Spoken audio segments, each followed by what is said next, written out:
हमने आपसे कहा था एक एफपीटी की शीट, एलएलएम की एक एफपीटी शीट प्लस ब्लॉक ज्यादा ओवरब्लॉक है ना, इन दो की एक प्रैक्टिस इसी हफ्ते इसी के लिए डिस्कस करते हैं, क्योंकि आप सबका पढ़ा होगा।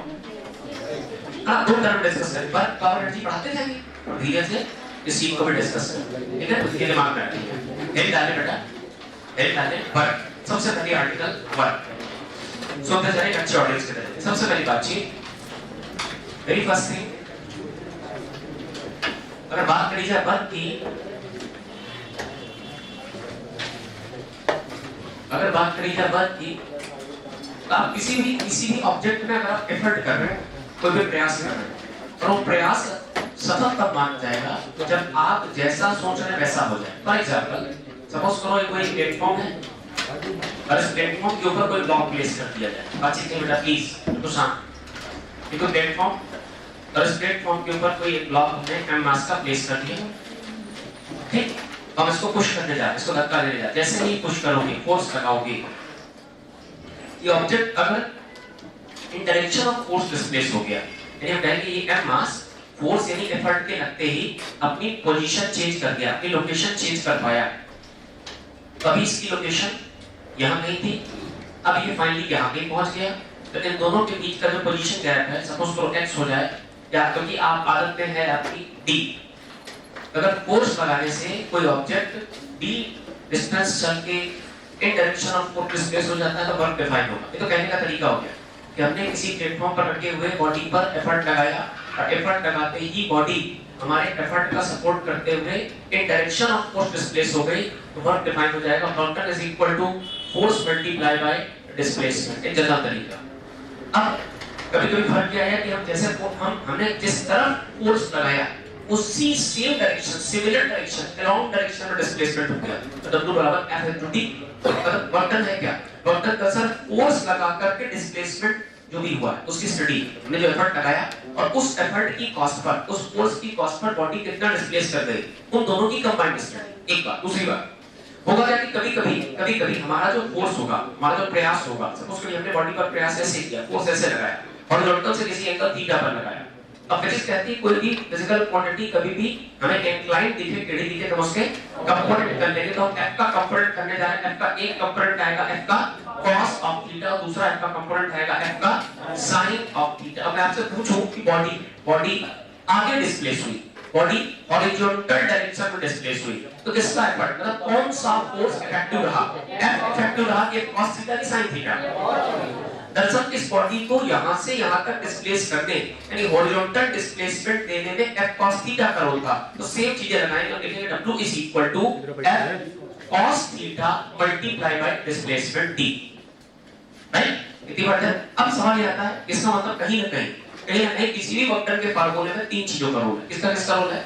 एक तो हमारे एफर्ट का, हमारे प्रयास का, दूसरा बॉडी कितना डिस्प्लेस हुई, डिस्प्लेसमेंट का, तीसरा फोर्स और डिस्प्लेसमेंट के बीच बनने वाले इंक्लाइनेशन का। तो एक लाइन ऐड करें फटाफट, देखें जाए, एक लाइन लिखनी है।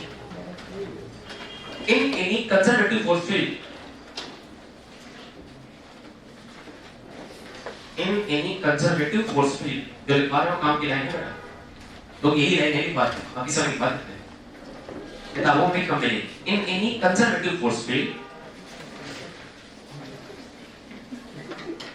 in any conservative force field, work done is defined as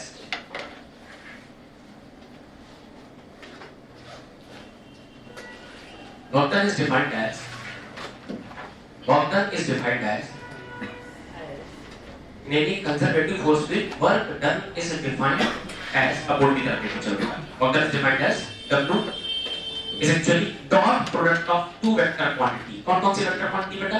force vector और डिस्प्लेसमेंट वेक्टर का डॉट प्रोडक्ट। अब तुम्हें याद होगा कि जब A डॉट B को ओपन करते हैं तो आता है A B cos थीटा, तो F डॉट D को ओपन करोगे तो आएगा F का मैग्नीट्यूड इनटू D का magnitude into cos of theta. एक आर्टिकल बताओ, F क्या है?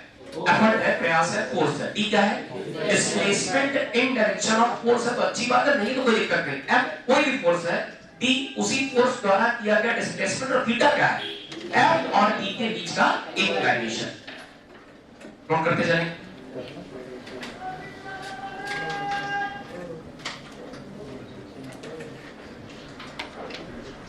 inclination between F vector and D vector. Inclination between F vector and D vector. W is defined as W is equal to F dot D, force and displacement, F vector dot D vector.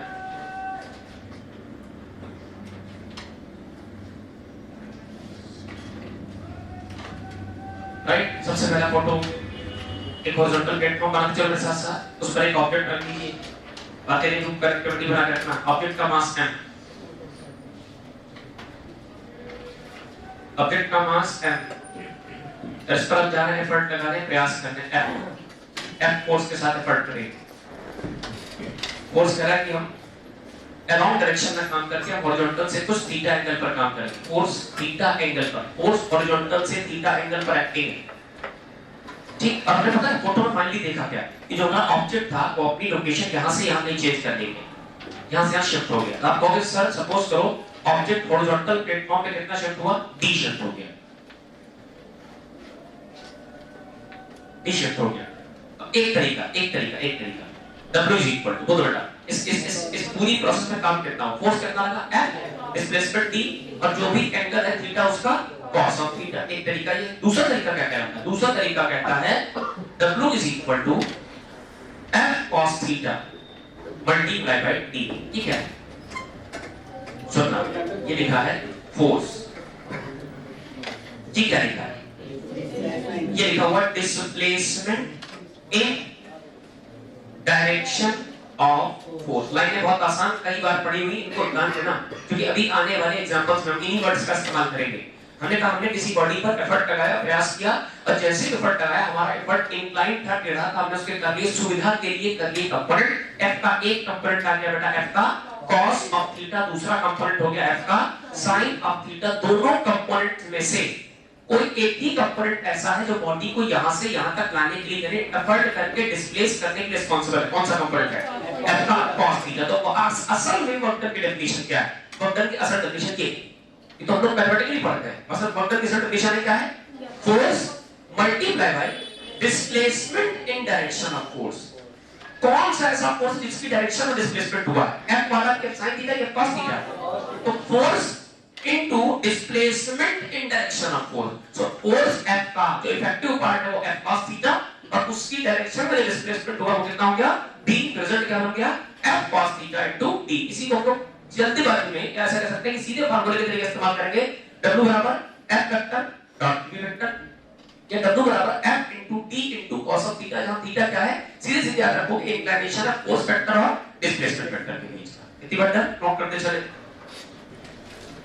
किसी भी horizontal platform पर, किसी भी vertical platform पर आप जो भी force लगा रहे हैं तो फोर्स और डिस्प्लेसमेंट के बीच का एंगल चेक करते चलिए थीटा, और डायरेक्ट रिजल्ट अप्लाई कर सकते हैं W बराबर F into D into cos of theta.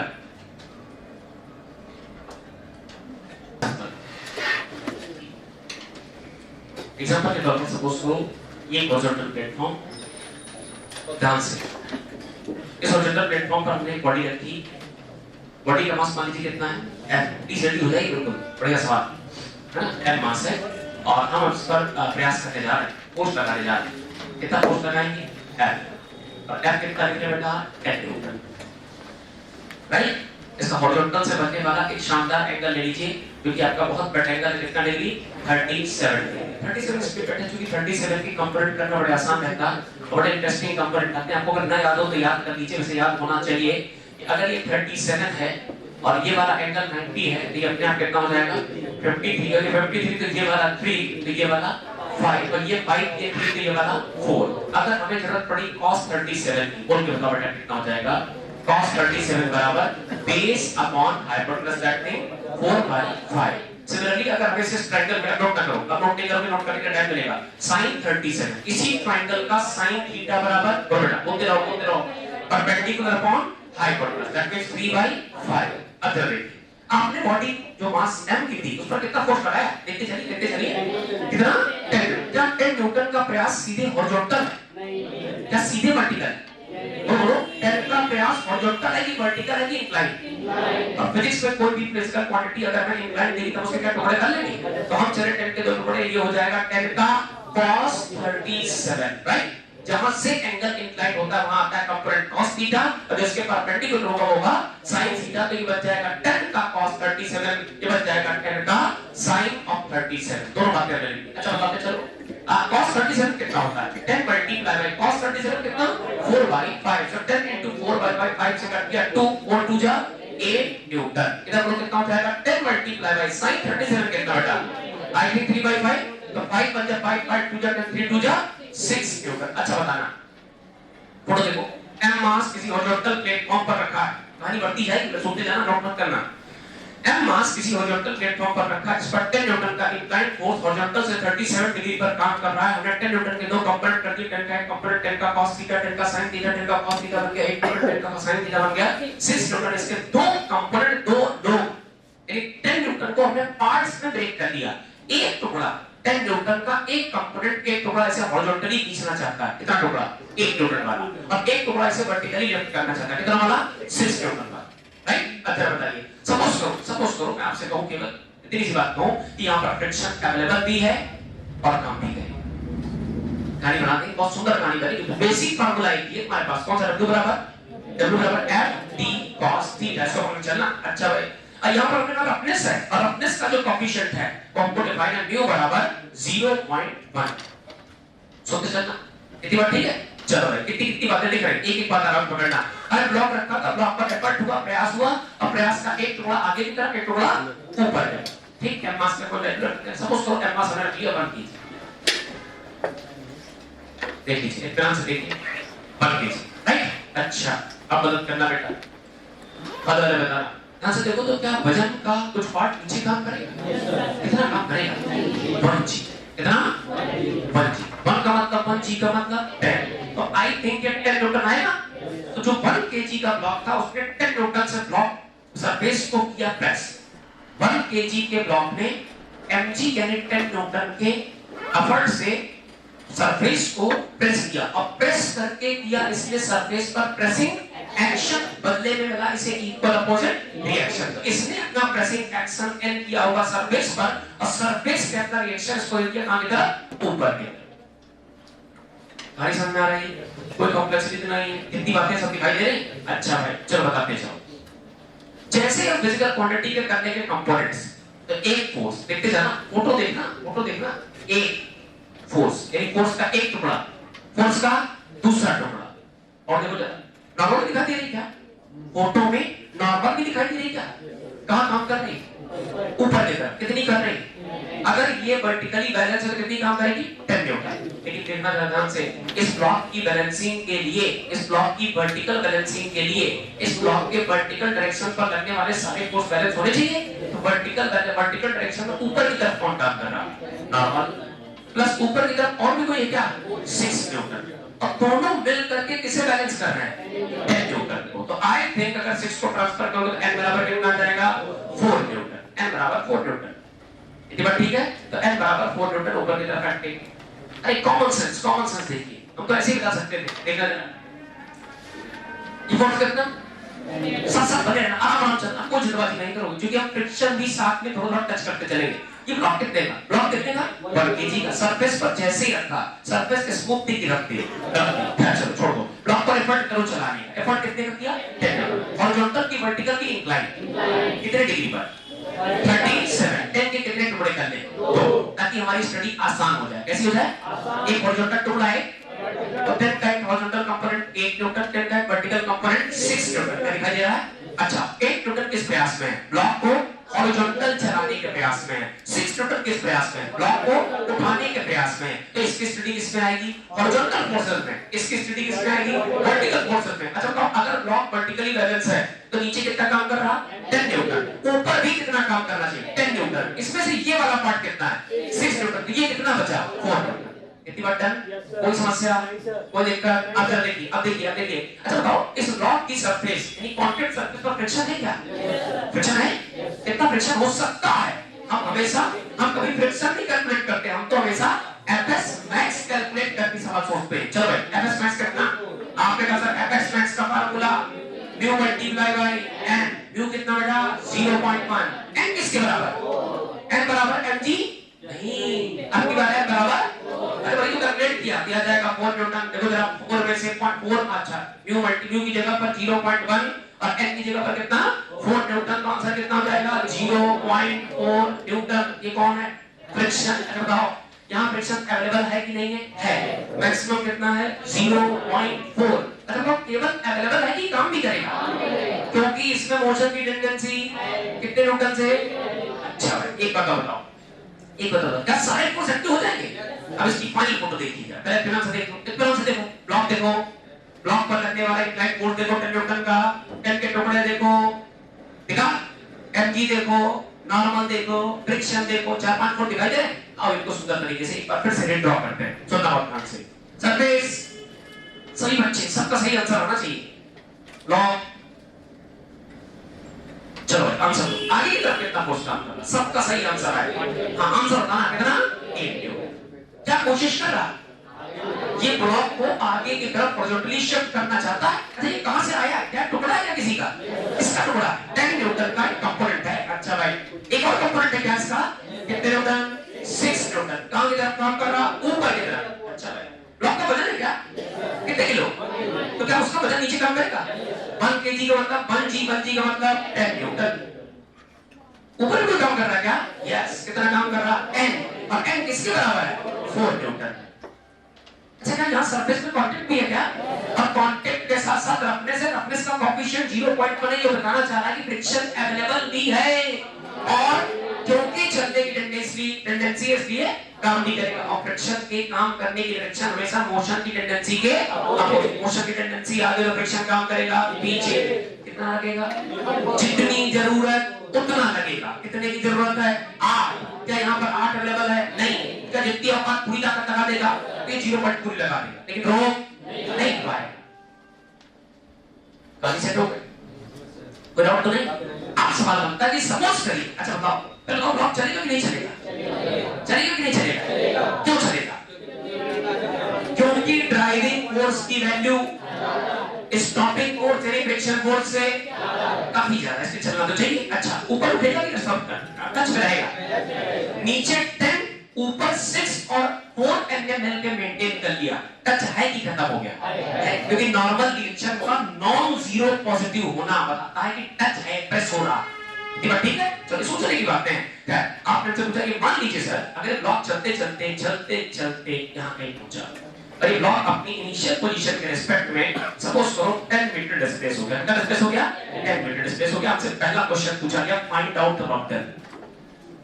पहला क्वेश्चन क्या है, फाइंड आउट द, क्या सोचे, सबसे पहले पूछोगे सर किसका वर्ग, क्या पूछोगे, अरे भैया 1 2 3 4 5 इसका वर्ग। हम किसी भी फ्री बॉडी डायग्राम में आपको जितने फोर्सेस दिखाई दे रहे हैं आप सबका वेक्टर कैलकुलेट कर सकते हैं।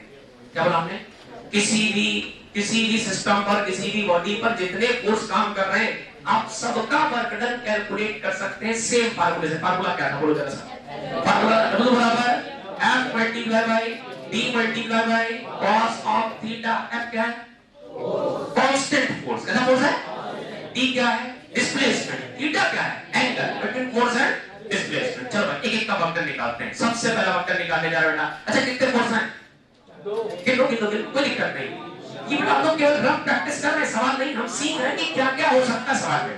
1 2 3 4 5 एक एक करके सबका निकालते हैं। चलो भाई वेक्टर बाय 8 न्यूटन, आंसर दीजिए बेटा, बहुत आसान, 5 सवाल है छोटे-छोटे। देखो जरा वेक्टर बाय 8 न्यूटन, तो आप केवल 8 न्यूटन पर फोकस करना, बाकी सब पर फोकस नहीं। 8 न्यूटन कहां लगा, बॉडी के साथ कहां गई, कितने मीटर, फोर्स कहां की तरफ, डिस्प्लेसमेंट भी, क्या फोर्स डिस्प्लेसमेंट एक दूसरे के पैरेलल है, पैरेलल लाइन के बीच कोई एंगल, थीटा cos 0, W का फार्मूला W बराबर F D cos थीटा।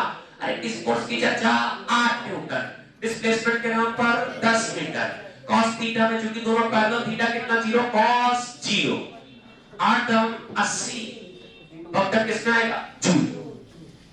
इतनी बात ठीक, एक आंसर आएगा। नेक्स्ट बोलो बेटा, नेक्स्ट बोलते जाओ। अच्छा, वक्र बाई 6 न्यूटन, आंसर दीजिएगा बेटा। फोर्स कहां की तरफ, और कहां से बेटा फोर्स कहां की तरफ, और डिस्प्लेसमेंट कहां की तरफ।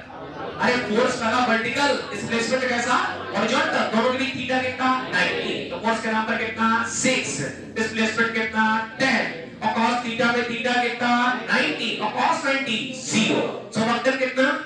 अरे असल में फोटो में ये फोर्स लग रहा था लेकिन काम क्यों ड्रामा कर रहा था, ये ऊपर खींच रहा था, डिस्प्लेसमेंट तो उन्हीं फोर्सेस का वक्र काउंट होगा जो इन डायरेक्शन ऑफ डिस्प्लेसमेंट है, जिन्होंने वाकई डिस्प्लेसमेंट में पार्टिसिपेट किया है। क्या मेरी बात समझ पा, ये फोर्स लग रहा है कि ड्रामा कर रहा है, ये काम, क्योंकि ये हमेशा डिस्प्लेसमेंट के इंपॉर्टेंट कॉन्सेप्ट है। जब आप मैग्नेटिज्म पढ़ेंगे, जब आप सर्कुलर मोशन पढ़ेंगे, ये कॉन्सेप्ट अक्सर काम का है।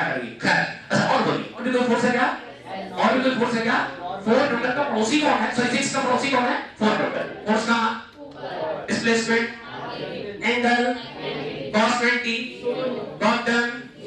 अच्छा देखो, क्या ये दोनों फोर्स सिस्टम पर केवल लग रहे हैं कि वर्तन भी कर रहे हैं, लग रहे हैं वर्तन, क्यों, क्योंकि इनका हर वक्त डायरेक्शन डिस्प्लेसमेंट के साथ परपेंडिकुलर। अगर थीटा 90 तो वर्तन के फॉर्मूले में cos 90 = 0,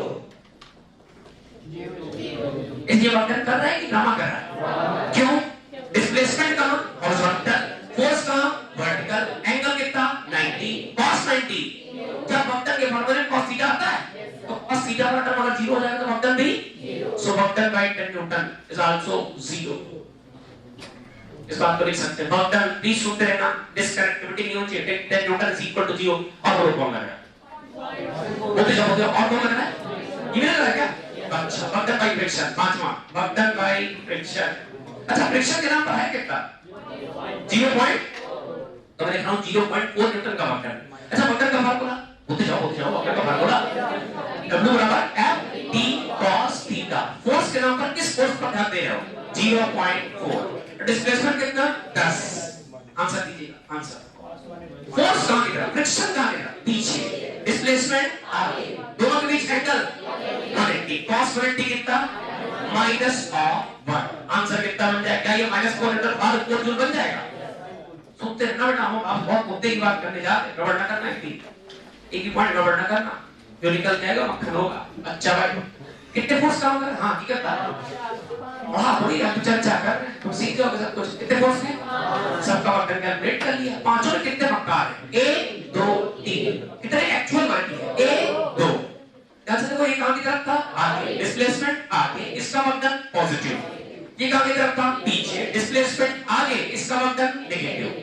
नेट वर्क कितना हो गया, आओ पता कर लेते हैं, W नेट कितना हो गया, W नेट बराबर, बहुत ध्यान से W नेट बराबर, बोलो भाई बोलो, क्या सबका मतलब जोड़ दे, तो W नेट बराबर W of 8 Newton, W of 4 Newton, W of 6 Newton, W 10 Newton, W of 0.4 Newton. देखो भैया, ये वाला पार्ट 0, ये वाला 0, ये वाला 0, आंसर बोलिए, 8 न्यूटन का वर्क 80 प्लस ये वाला कितना -4, 80 में -4 चले गए 76 इन टर्म्स ऑफ जूल।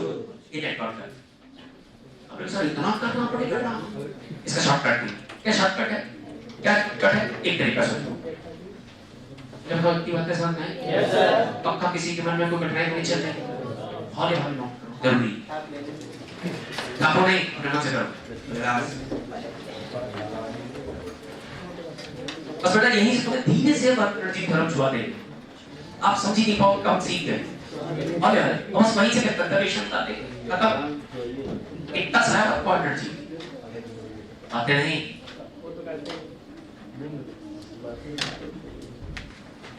और प्लेटफॉर्म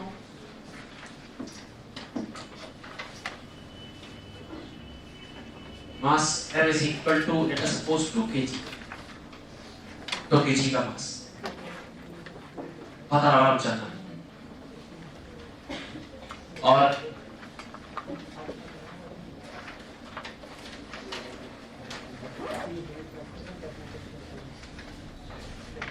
मैं तो फोर्स लगाने जा रहे हैं 10 न्यूटन,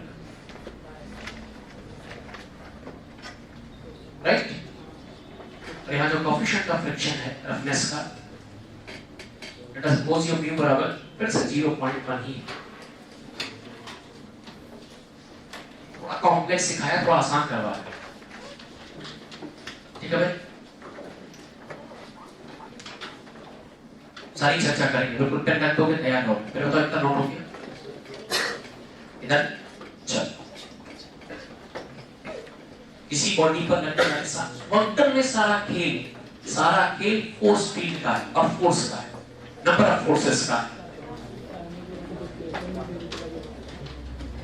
जितने फोर्स काम करेंगे, अगर नहीं कहेगा, अगर वो कहता है केवल वक्टर फाइंड आउट करो, तो सब सारा वक्टर निकाले, सबका वक्टर निकाले, नेट वक्टर निकाले। चलो बेटा बच्चों ध्यान दो, बातें नहीं। अच्छा भाई मास कितना 2 kg, और इसको जिस सरफेस पर रखा गया है वो सरफेस रफ है और उसका कोएफिशिएंट ऑफ फ्रिक्शन है, उसकी रफनेस की इंफॉर्मेशन दी गई म्यू बराबर 0.1। इस पर एक ड्राइविंग फोर्स भी लग रहा है कितने न्यूटन का, 10 न्यूटन का। क्या सोचो ये ड्राइव कर पाएगा, चल पाएगा कि रुका रहेगा? और चेक कर लेते हैं, चेकिंग कहां से करें कि आपने जो ड्राइव दी है क्या वो डायरेक्ट नेट फोर्स की तरह काम कर रही, या फोटो में और भी कोई फोर्स हो सकता है?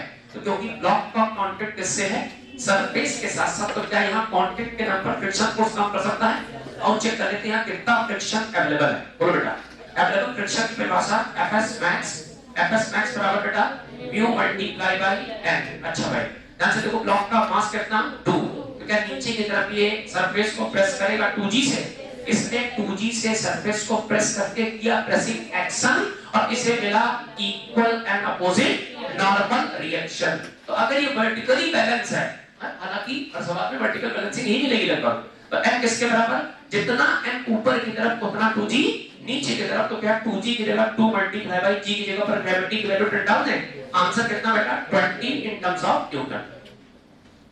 देखो इतना देखते चलो, ब्लॉक रखा था मैंने, ब्लॉक से कुछ बातें कर ली, हमने ब्लॉक से कहा कि क्या भाई अब वजन कितना लगा है, उसने कहा सर 2g, क्योंकि इसने वजन लगा दिया प्रेसिंग एक्शन, इसे मिला इक्वल अपोजिट रिएक्शन, तो n बराबर 2g। हो रहा है?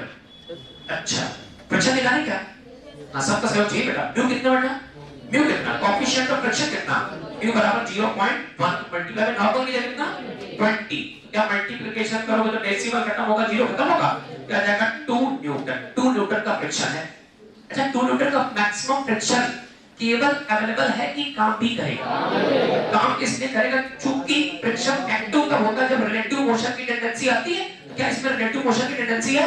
ये ब्लॉक ड्राइव करने की कोशिश कर रहा है, कहां की तरफ, आगे की तरफ, तो फ्रिक्शन कहां एक्टिव होगा, मोशन की टेंडेंसी के अपोजिट यानी पीछे की तरफ। तो क्या पीछे की तरफ मोशन करते हैं। अच्छा बताओ फ्रिक्शन कितना लगता है, फ्रिक्शन का अवेलेबल होना अलग बात है, लगना अलग बात है। अच्छा लगना कितना चाहिए, आपने कहा सर फ्रिक्शन रिलेटिव मोशन का अपोज करता, आगे ड्राइविंग कितना 10, तो पीछे फ्रिक्शन भी कितना चाहिए 10, लेकिन अवेलेबल कितना है 2, तो क्या 2 पूरी औकात लगा देगा, लेकिन रोक नहीं पाएगा, तो 2 न्यूटन का फ्रिक्शन पीछे काम करने लगे। बोलो भाई कितनी बटन, अब जरा भाई जैसे ही फ्रिक्शन लगा, हमको लग रहा ब्लॉक चलेगा, वो जो क्यों आगे कितना पीछे, तो नेट फोर्स क्या 10 - 2 आएगा 8 न्यूटन, कहां की तरफ, आगे की तरफ। जो जीता वैसे कर सकते 8 न्यूटन का फोर्स आगे की तरफ आएगा, मतलब ब्लॉक चलेगा। ब्लॉक चलते चलते m = 2 kg का ब्लॉक यहां पे पहुंचेगा। बोलो बेटा अब जरा देखिए, यहां से शिफ्ट करते करते ब्लॉक को सपोज करो 10 मीटर ही शिफ्ट कर दिया, कितना शिफ्ट किया, प्लीज कनेक्टिविटी बनाया ना क्वेश्चन सर, क्वेश्चन बहुत अच्छा है सीखने के दृष्टिकोण से, इतनी बात ठीक है। चलो भाई अच्छा किसी ने से पूछा ये बताओ ब्लॉक पर नेट फोर्स कितना है, हर बात करेंगे देखना ब्लॉक पर नेट फोर्स कितना। अच्छा बताओ सपोज करो ये मामला कहां का था, तो इसमें रफ्तार आ गई होगी, क्यों, जो समझदार होता ना आगे फोर्स लगा था क्या, अच्छा फोर्स लगा था कि नेट फोर्स लगा, आगे 10 पीछे, तो नेट फोर्स कितना लगा, हम जानते एक बात, F नेट बराबर बेटा m मल्टीप्लाई बाय a, आगे 10 पीछे 2, नेट फोर्स कितना 8 न्यूटन बराबर मास कितना बॉडी का 2 kg मल्टीप्लाई बाय एक्सेलरेशन कितना पता नहीं, 2 से काटो कितना आएगा, क्या 4 आएगा, सो 4 मीटर पर सेकंड स्क्वायर का एक्सेलरेशन आ गया, 4 का एक्सेलरेशन आ गया। रफ्तार कितनी 0, शुरुआत रफ्तार कितनी 0, शुरुआत में 0 मतलब क्या u बराबर 0 ले ले, अच्छा u बराबर 0 है लेकिन बॉडी में एक्सेलरेशन है कितना है 4 का, एक्सेलरेशन का पर्पस क्या है, बॉडी के स्टेट पर चेंज करना, रेस्ट पर है तो मोशन में लाना। क्या रफ्तार पकड़ लेगा? तो यहां तक आते हैं इसके कुछ रफ्तार पकड़ ली। मान लो कितनी रफ्तार पकड़ ली? v। इतनी बात सभी लोग सहमत हैं? कोई डाउट तो नहीं किसी के मन में? अब जरा आंसर दीजिए, वक्र का फार्मूला क्या होता है? आंसर दीजिए, आंसर दीजिए। वक्र का फार्मूला क्या होता है बेटा? वक्र। अब सबसे पहला हम आपसे कहेंगे इस प्रोसेस में वक्र निकालना। क्या निकालो? आंसर दीजिएगा, आंसर दीजिएगा। वक्र किसका निकालना है? हमसे जैसा कहे वैसी बात करें। आपने कहा सर वक्र अधूरा क्वेश्चन है, हमसे ये पूछिए कि वक्र किस फोर्स का निकालना है। हमने हमसे कहा सारे फोर्सेस का निकालो। कितने फोर्सेस निकल जरा? 1 2 3 4। तो क्या चारों का वक्र निकालेंगे? अच्छा, इनमें से किसका किसका वक्र 0? जो डिस्प्लेसमेंट के परपेंडिकुलर होंगे उनका वक्र। तो नॉर्मल का वक्र कितना और वजन का वक्र कितना? तो क्या इन दोनों का वक्र 0 आएगा? अच्छा, कौन सा? 10 न्यूटन और 2 न्यूटन। आंसर दीजिएगा बेटा। वक्र का मतलब वक्र बाई 10 न्यूटन और प्लस वक्र बाई 2 न्यूटन। क्या यही नेट वक्र होगा? क्योंकि इनमें से दो पार्ट वक्र बाई नॉर्मल 0 और वक्र बाई वेट ये भी 0, दो पार्ट 0 हो गए। तो क्या W है कि W नेट है? W net. तो ये W नेट बन गया। W नेट, तो W नेट बराबर चलो आंसर दो। 10 into 10 का वर्ग कितना? एक बार का आंसर दीजिए आराम से। हाँ, वक्र का एक फार्मूला होता ही वक्र का एक मात्र फार्मूला। वक्र का फार्मूला क्या है? W बराबर m multiply by d multiply by cos of theta. Force कितना? 10 न्यूटन जिसकी बात हो रही। डिस्प्लेसमेंट कितना? 10 मीटर। अच्छा, थीटा कितना? फोर्स और डिस्प्लेसमेंट के लिए थीटा कितना? 0 multiply by cos of 0 plus दूसरे फोर्स की बात करो। दूसरा कौन सा है? 2 न्यूटन। अच्छा देखो, दूसरा 2 न्यूटन का फ्रिक्शन। अच्छा, फोर्स कितना? 2 न्यूटन। डिस्प्लेसमेंट कितना? वही 10। अच्छा, एंगल कितना? फोर्स पीछे, डिस्प्लेसमेंट आगे, 180 cos 180। क्या बाकी सब बेकार है? तो वक्र बराबर 10 into 10 100 into 1 100 प्लस 2 into 10 20 और cos 180 minus 1। क्या माइनस 20 हो जाएगा? Minus of 20। 10 में से माइनस 20 चले जाए 80 जूल। इतना समझना। ये क्या किया? नेट वक्र। अच्छा बताओ बच्चों, इसका तो काम हुआ है। काम तो हुआ है। एक बात। दूसरी बात यहां रफ्तार कितनी? बॉडी पर फोर्स था कि नेट फोर्स था? आगे कितना? पीछे कितना? एफ नेट कितना? चलने वाला मास कितना? एक्सेलरेशन कितना? रफ्तार यही रहेगी, बढ़ जाएगी। एक्सेलरेटर आया तो रफ्तार यहां से वहां तक रफ्तार कितनी हो गई? v। इनिशियल वेलोसिटी कितनी? 0। फाइनल पता नहीं। एक्सेलरेशन 4। चलेगी दूरी कितनी? 10। तुम्हारे पास कोई इंफॉर्मेशन है? ध्यान से देखो, क्या ये s है? s मान लो, डिस्प्लेसमेंट मान लो s u v a। कोई है फार्मूला? कौन वाला? कोई ऐसा जो v u a s को साथ साथ कंबाइन करे? बोलो v स्क्वायर बराबर u स्क्वायर और प्लस का 2ax। v स्क्वायर कितना? सॉरी, नो आइडिया, बिल्कुल आइडिया नहीं। u स्क्वायर कितना? रेस्ट से ज्यादा का 0 हो जाएगा। 2 मल्टीप्लाई एक्सेलरेशन कितना? 4। डिस्प्लेसमेंट कितना बेटा? 10। तो v स्क्वायर बराबर कितना आ गया? v स्क्वायर बराबर 4 दूनी 8 दाम 80। रोक लो, समझते चलना, कुछ खास बात निकल के आने वाली है। यहां से बस काइनेटिक एनर्जी है क्या? अच्छा, काइनेटिक का फार्मूला सबको पता है। हाफ ऑफ m क्या बॉडी का? v क्या है? तो काइनेटिक एनर्जी हो जाएगी half of kinetic energy initial बराबर half of m u square. Half तो हाफ रहेगा, m तो कितना? 2 किलो। u स्क्वायर का मतलब 0 का स्क्वायर कितना? 0। तो इनिशियल काइनेटिक एनर्जी कितनी? अरे भैया, ब्लॉक चल ही रहेगा तो काइनेटिक एनर्जी का पार्ट कितना? 0। अच्छा, यहाँ बताओ काइनेटिक है कि नहीं? कितनी काइनेटिक एनर्जी है? काइनेटिक एनर्जी बराबर बेटा half of m v square. Kinetic की काइनेटिक फाइनल, तो काइनेटिक फाइनल का आंसर काइनेटिक फाइनल बराबर हाफ रहेगा। मास कितना बेटा? 2 kg मल्टीप्लाई बाय वेलोसिटी का स्क्वायर। अभी भी निकाला, कोशिश करिए, कितना आया? 80। 2 से 2 कैंसिल, आंसर 80 जूल। यहाँ काइनेटिक कितनी थी? यहाँ कितनी हो गई? क्या चेंज हो गया? क्या चेंज इन काइनेटिक कितना? Change in kinetic energy. अरे चेंज का फार्मूला होता है kinetic final minus kinetic initial. Kinetic final कितना है 80, इनिशियल कितना, आंसर कितना, क्या दोनों आंसर सेम आए?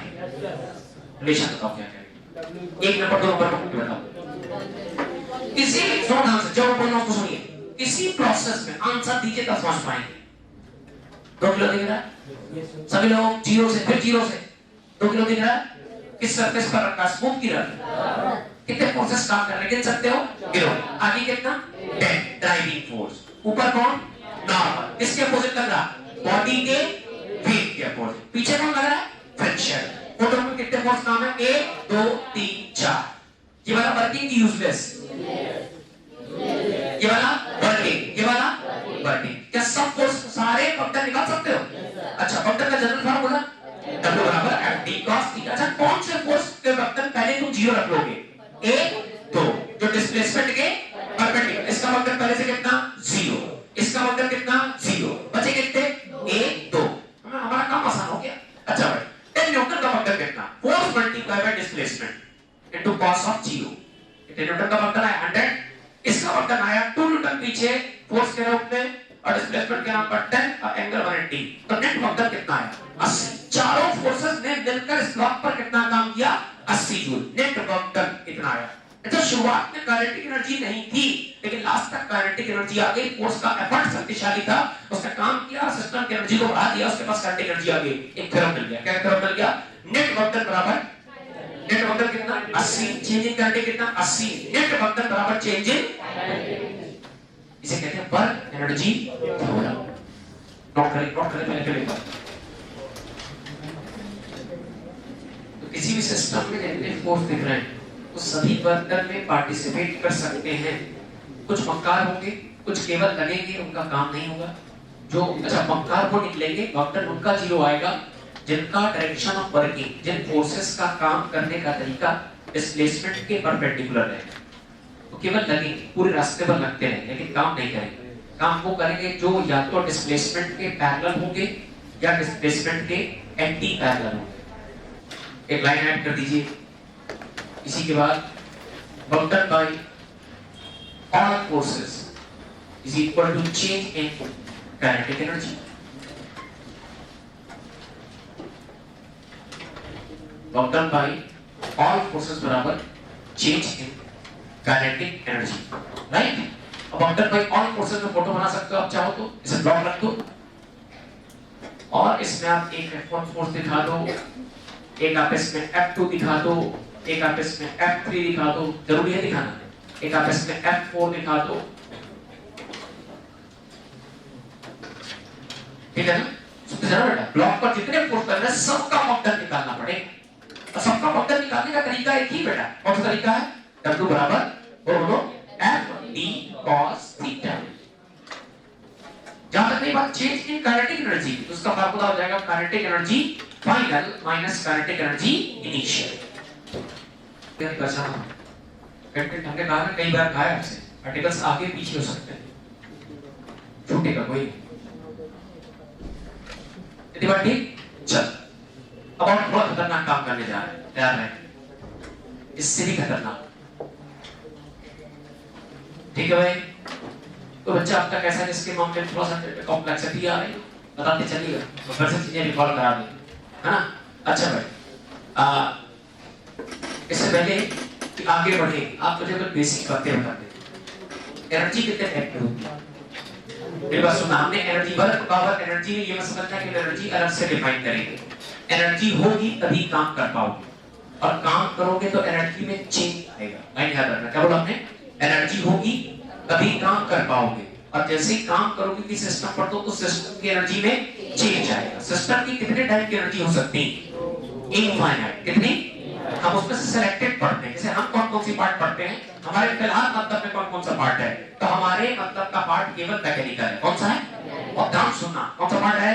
अच्छा मैकेनिकल को नहीं बात नहीं, हर वो machine, we are machine, machine machine machine, any working bodies machine, और मशीन के पास होती है मैकेनिकल एनर्जी, मशीन से बनी मैकेनिकल एनर्जी। सब कौन सी बात करने जा रहे बेटा, मैकेनिकल एनर्जी, और ध्यान से पकड़ना, मैकेनिकल एनर्जी। मैकेनिकल एनर्जी कितने पार्ट, और ध्यान सुनते चलो, और ध्यान से सुनते चलना, नोट मत करना, समझ में। मैकेनिकल कितने पार्ट? दो पार्ट। कौन कौन से बेटा? काइनेटिक एनर्जी और पोटेंशियल।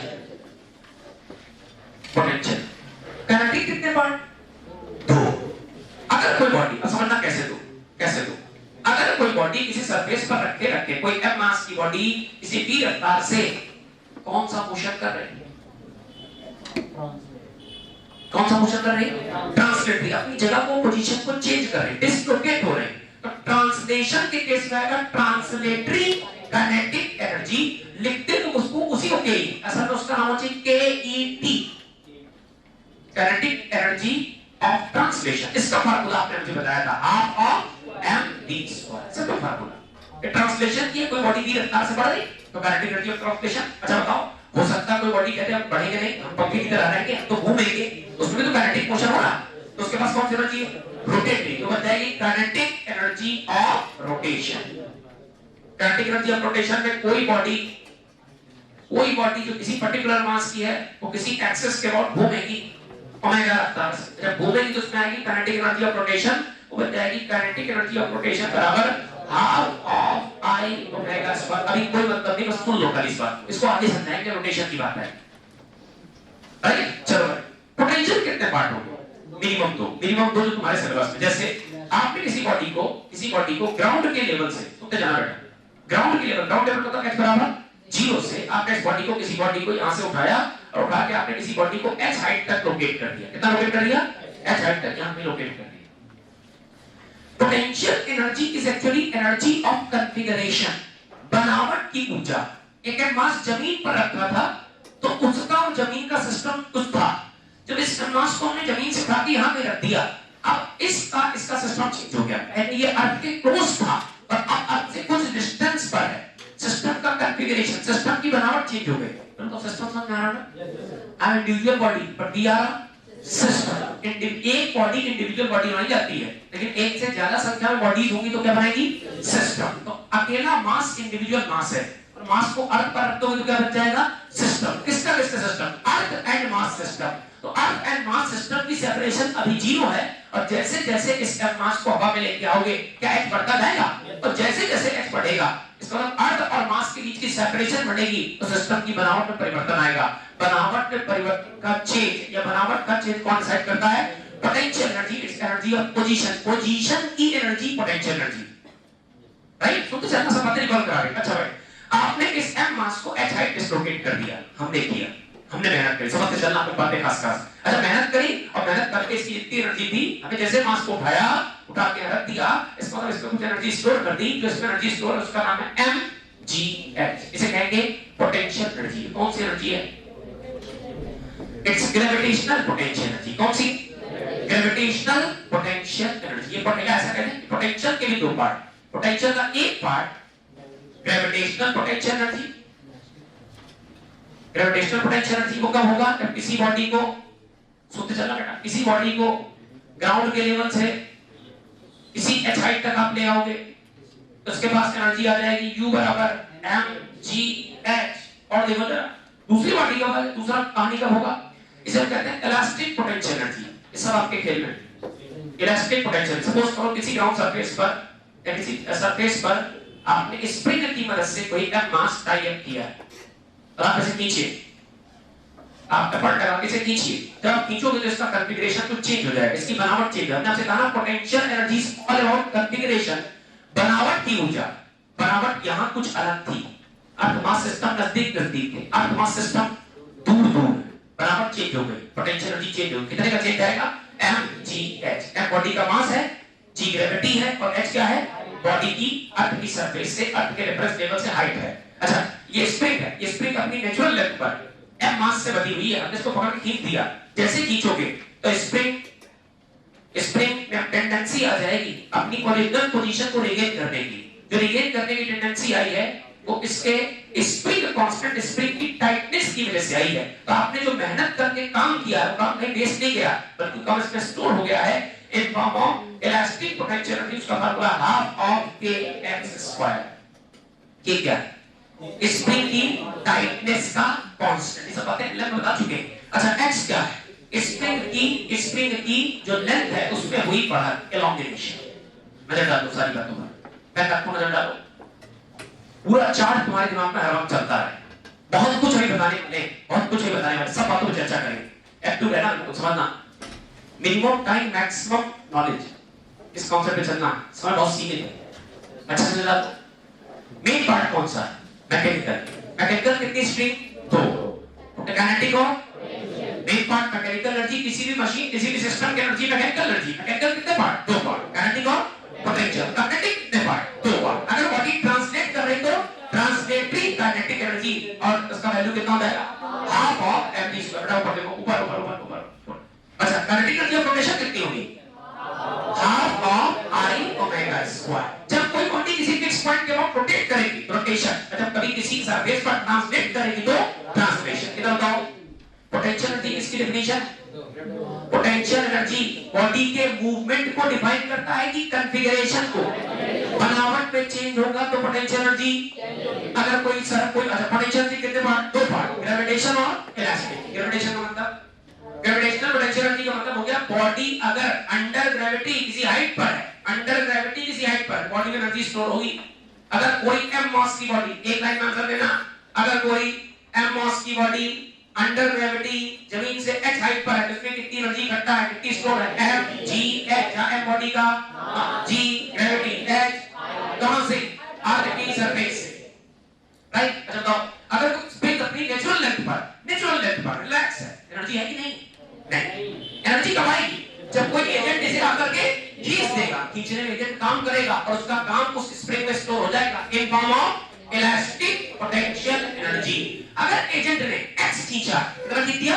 x खींच दिया, एनर्जी कितनी स्टोर हो जाएगी? Half of ax square. अब सुनते जाना। बॉडी की वेलोसिटी 0 है, आंसर दीजिएगा। बॉडी की वेलोसिटी 0, काइनेटिक एनर्जी 0, कंफर्म 0 है। बॉडी की वेलोसिटी 0 तो काइनेटिक एनर्जी 0। कौन सी वाली? ट्रांसलेटरी। रोटेटरी हो सकती है, रोटेटरी। बॉडी की हाइट 0 है, बॉडी की पोटेंशियल एनर्जी क्यों? क्योंकि हाइट 0 तो पोटेंशियल एनर्जी 0। कौन सी वाली?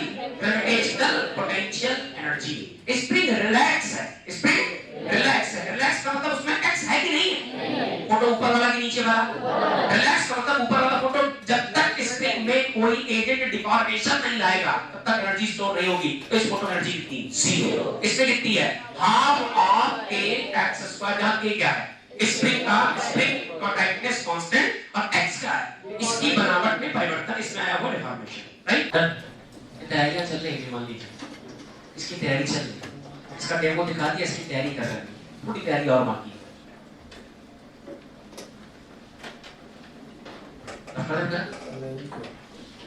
जल्दी करें। मैकेनिकल के 2 पार्ट, काइनेटिक और पोटेंशियल। पोटेंशियल मतलब हो गया कॉन्फ़िगरेशन की ऊर्जा, उसमें ग्रेविटेशनल इलास्टिक दोनों आएंगे, दोनों ही आपको मिलेंगे।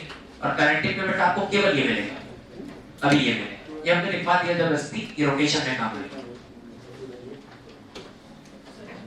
ठीक है भाई। अब आप करने बेटा,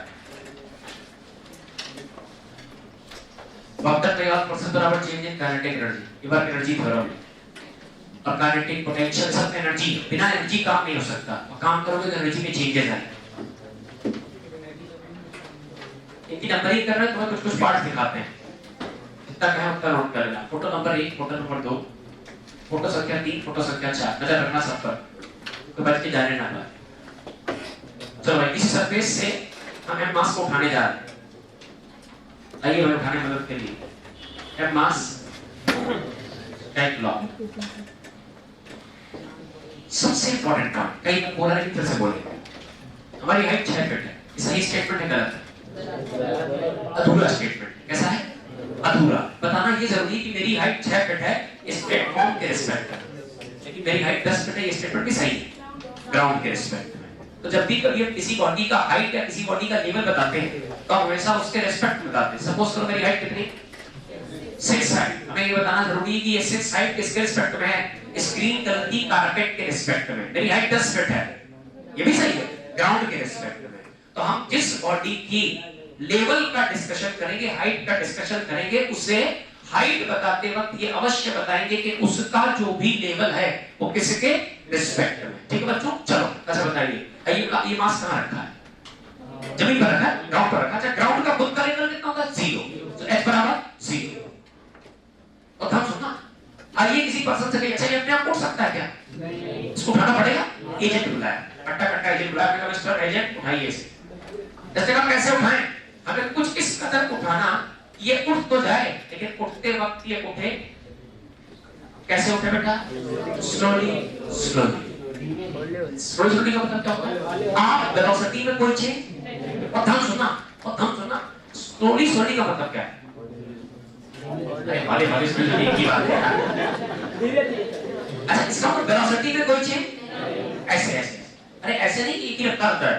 स्लोली स्लोली का फिजिक्स में फिजिकल मीनिंग होता है कि आपने किसी ऑब्जेक्ट को पकड़ लिया, अब आप उसे विदाउट वेलोसिटी वेरिएशन ऐसे उठा रहे, ऐसे ऐसे। अच्छा वेलोसिटी में कोई change? No change in velocity. अच्छा कोई ऐसा फिजिकल टर्म है जो वेलोसिटी के चेंज से बनता है? मुझे याद, आपको भी याद होना चाहिए।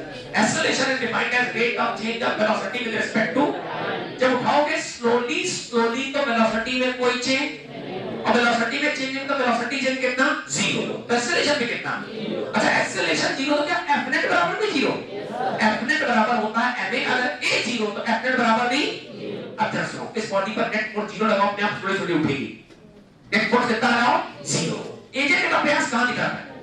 और बॉडी का वजन कहां दिख रहा है? बॉडी का वजन है कितना? उसको स्लोली स्लोली उठाना। कैसे उठाना? Slowly slowly. स्लोली स्लोली का मतलब वेलोसिटी चेंज होगा कि नहीं होगा? वेलोसिटी चेंज कितना? तो एक्सेलरेशन कितना? तो नेट फोर्स कितना?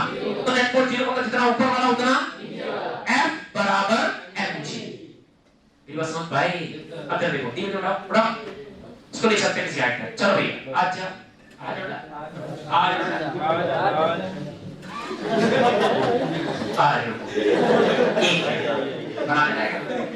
आइए आपका स्वागत करें।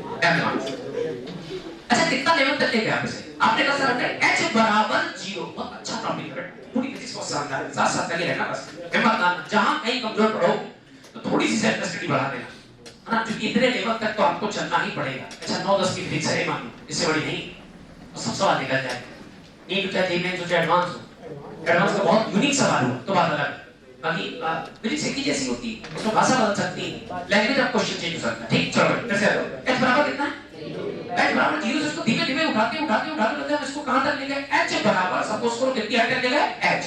अच्छा इसका डिस्प्लेसमेंट कितना हो गया? h। अरे h बराबर 0 से h बराबर h का मतलब h डिस्प्लेस कर दिया।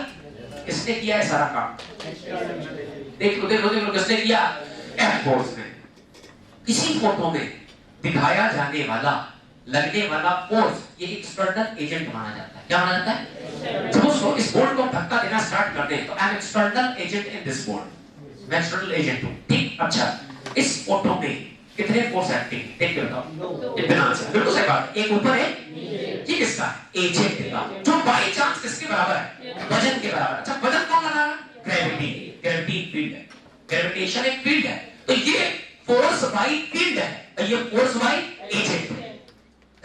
ऐसे ये बॉडी रखी वैसे रखी, दोनों काम करना स्टार्ट कर दी। अरे किसी बॉडी को रखते एक तुरंत काम करेगा, ग्रेविटी काम करेगी, ग्रेविटी अपना करता दिखाएगी। अब अगर आपकी इच्छा है कि आप इसे ऊपर बढ़ाना चाहते हो तो आपको किसी एजेंट को करना पड़ेगा, किसी मजदूर को उड़ाना पड़ेगा। आप जैसे हम इसको पकड़ेंगे कैसे करके ऊपर ले जाएंगे। अगर स्लोली ले गए इसका मतलब नेट फोर्स हमेशा 0 रहेगा। नेट फोर्स 0 मतलब जितना फोर्स ऊपर उतना फोर्स नीचे। इस फोटो में कितने लोग काम कर रहे हैं? शाबाश, कितने लोग? तो क्या दोनों का मतलब निकालें? आप कोशिश करते हैं। चलो भाई मदद करना बेटा मेरी। डॉक्टर भाई एजेंट बताओ, और दैट से W बराबर W के एजेंट का बेटा। अच्छा एजेंट कौन है? ध्यान देना, एजेंट कौन है? F। सो डॉक्टर भाई एजेंट बराबर, हमें तो डॉक्टर का एक ही फार्मूला आता है। हां बेटा वेरिएबल डॉक्टर नहीं पढ़ा, जब पढ़ाएंगे W वाला इंटीग्रेशन, उसके बाद पढ़ाएंगे। पहले बेसिक बात समझो। डॉक्टर भाई एजेंट क्या होता है? W बराबर F D cos थीटा। नजर रखना F कौन है? फोर्स किसका? एजेंट का। कितना? F, जो कि किसके बराबर? mg। क्योंकि सिस्टम कैसे जा रहा? स्लोली तो F की जगह mg। अच्छा एजेंट का फोर्स है कहां? ऊपर। डिस्प्लेसमेंट भी कहां? ऊपर। कितना डिस्प्लेस किया? h। तो फोर्स के नाम पर mg, डिस्प्लेसमेंट के नाम पर h। क्या जिधर फोर्स लगाया एजेंट ने उधर डिस्प्लेस कर लिया? दोनों के बीच angle 0 cos 0, cos of 0, cos 0 कितना बेटा? 1 mg h। cos 0 right answer देखिए। नेक्स्ट डॉक्टर भाई हेलो ग्रेविटी। डॉक्टर भाई हम भी काम कर रहे थे रास्ते में, हमने ध्यान नहीं दिया, हम करते रहे, आपको बात लगे आप जीत गए, लेकिन काम हमने नहीं किया। मैंने कहा तुमने क्या काम किया? मैंने कहा कैलकुलेट करके देखो। अच्छा ग्रेविटी का मतलब दुनिया में किसी का मतलब अगर कांस्टेंट फोर्स है, कैसा फोर्स है? हम तो फार्मूला एक ही जानते हैं, W बराबर F D cos theta. Gravity लग रही क्या? और देखो ग्रेविटी लग रही क्या? कितना फोर्स लगा रही है ग्रेविटी? कहां की तरफ? बहुत बढ़िया F की लगा रही नीचे, लेकिन बॉडी कहां डिस्प्लेस हो गई? ऊपर। कितना डिस्प्लेस हुई? H। अच्छा फोर्स कहां की तरफ? नीचे, डिस्प्लेसमेंट ऊपर, दोनों बीच एंगल 180 cos 180 और cos 180 कितना बेटा? -1। I think it is minus of mgh। दोनों में सेम क्या है? mgh। डिफरेंस क्या है? sin। ये समझ? अच्छा बताना। अब पोटेंशियल एनर्जी का फार्मूला आता है क्या तुम्हें? ग्रेविटेशनल पोटेंशियल का फार्मूला आता है क्या? 1 2 3 4 1 2 3 4 फार्मूला mgh। चलो बताओ, इस जगह फोटो की इनिशियल थी, फोटो की शुरुआत कहां से हुई थी? तो यहां पर पोटेंशियल एनर्जी की इनिशियल गेट हुई। Formula mgh। अगर h बराबर 0 तो mgh भी 0। ऊपर जा। ये फोटो का फाइनल पॉइंट है, इस यात्रा का ये फाइनल पॉइंट है। और फाइनल का मतलब हम लिखने जा रहे हैं यहां पर बेटा mgh। क्या यही हमारी mgh है? क्यों? मास कितना? m, ग्रेविटी g, हाइट कितनी? h। कोई डाउट तो नहीं? अच्छा यहां एनर्जी कितनी? 0। कौन सी एनर्जी? Gravitational potential energy. यहां ग्रेविटेशनल पोटेंशियल 0, यहां ग्रेविटेशनल पोटेंशियल सेम है कि चेंज है? कितना चेंज है? डेल्टा। कितना चेंज है? डेल्टा यू का मतलब यू फाइनल माइनस। बहुत बढ़िया। अच्छा बताओ फाइनल कितनी बेटा? mgh। इनिशियल कितनी? 0। ये नहीं लिखा है क्या? क्या नहीं लिखा है क्या? एजेंट वाले में नहीं, ग्रेविटी वाले। ध्यान से देखो तो क्या इसमें 0 भरना दे कोई दिक्कत? और अगर 0 भरना दोगे तो क्या ये कुछ ऐसा नाम क्या लिख सकते हो? क्या लिखा हमने? u final minus u। इसमें क्या उल्टा है? साइन। तो क्या u, अगर ये है u final minus u initial, तो क्या ये हो जाएगा u इनिशियल माइनस? सारी बातें अलग। अच्छा सुनो, ये मास ऊपर जा रहा था कि ले जाया जा रहा? कौन ले जा रहा? तेज की हौले एक्सेलरेशन कितना? नेट फोर्स किसके बराबर? mg के बराबर। अच्छा इस लेवल पर एनर्जी थी कि नहीं थी? कौन सी वाली? पोटेंशियल। यहाँ आ गई कि नहीं आ गई? क्या पोटेंशियल एनर्जी में चेंज हुआ? किसने किया? एजेंट। किसने किया? तो एजेंट का वर्क बराबर u फाइनल माइनस, और उसी जगह ग्रेविटी फील्ड का वर्क बराबर u इनिशियल माइनस। इस फोटो में किसने काम किया? दो लोग। एजेंट ने भी, ग्रेविटी। एजेंट काम करता रहा ऊपर की तरफ, ग्रेविटी। एजेंट का वर्तन पॉजिटिव, ग्रेविटी का वर्तन। एजेंट का जितना पॉजिटिव ग्रेविटी का उतना ही। किसी भी फिजिक्स के क्वेश्चन में अगर मामला कंजर्वेटिव फोर्स फील्ड का, किसका? कंजर्वेटिव मतलब ग्रेविटी कंजर्वेटिव। अभी लिखा देंगे ग्रेविटी एक कंजर्वेटिव फोर्स फील्ड है। कंजर्वेटिव फोर्स फील्ड आप धीमे धीमे पहचानना सीखेंगे, बड़े याद रखें। ग्रेविटी एक कंजर्वेटिव फोर्स फील्ड है और किसी भी कंजर्वेटिव फोर्स फील्ड में जितना काम एजेंट करता है उतना ही काम फील्ड करती है। बस एजेंट का काम अगर पॉजिटिव तो फील्ड का काम, सोचो एजेंट का काम अगर नेगेटिव तो फील्ड का काम। मैग्नीट्यूड सेम रहेंगे लेकिन साइन अपोजिट रहेंगे पूरी अब मैकेनिक्स में। यानी हम जब तक वर्क और एनर्जी डिस्कस करेंगे तो एजेंट जब तक दिखेगा तो एजेंट की वर्तन की जगह याद रखेंगे u फाइनल माइनस, और फील्ड के यानी ग्रेविटी के या फील्ड के, ग्रेविटी फील्ड है लिखते हैं बेटा, और फील्ड के वर्तन पर नाम रखेंगे हम लोग u initial minus u final. इतनी बातें और नोट कर ले इसी आर्टिकल के साथ साथ, फटाफट नोट करते हैं सब, नोट डाल के नोट करते हैं। फिर पूछना हेडिंग क्या है? हेडिंग होगी तो ना लिखा है, इतना से नोट करो।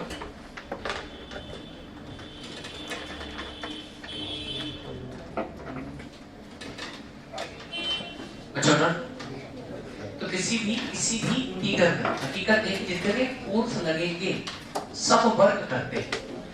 कुछ मक्कार होते हैं जो कुछ काम नहीं करते, कुछ केवल शो ऑफ के लिए होते हैं, कुछ लोग काम भी करते हैं। और किसी भी फोटो में आप किसी भी फोर्स का वक्र कैलकुलेट कर सकते हो।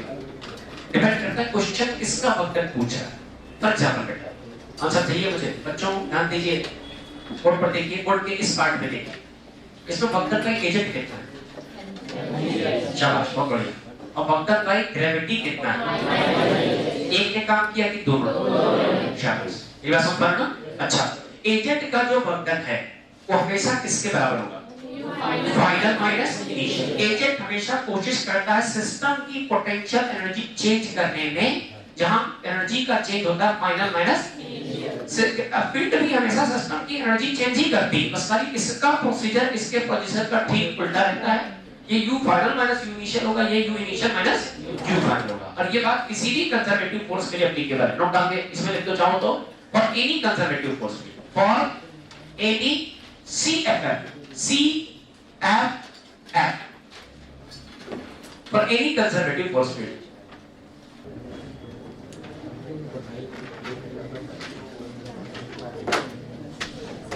चलो बेटा, अब जरा देखिए, अच्छा कुछ बातें और ही बताओ, जरा देखिए तुम्हारी रिक्वेस्ट कर देते हैं। ग्राउंड का मतलब है बराबर एक बॉडी रखती है मास। क्या इसके पास मैकेनिकल एनर्जी है?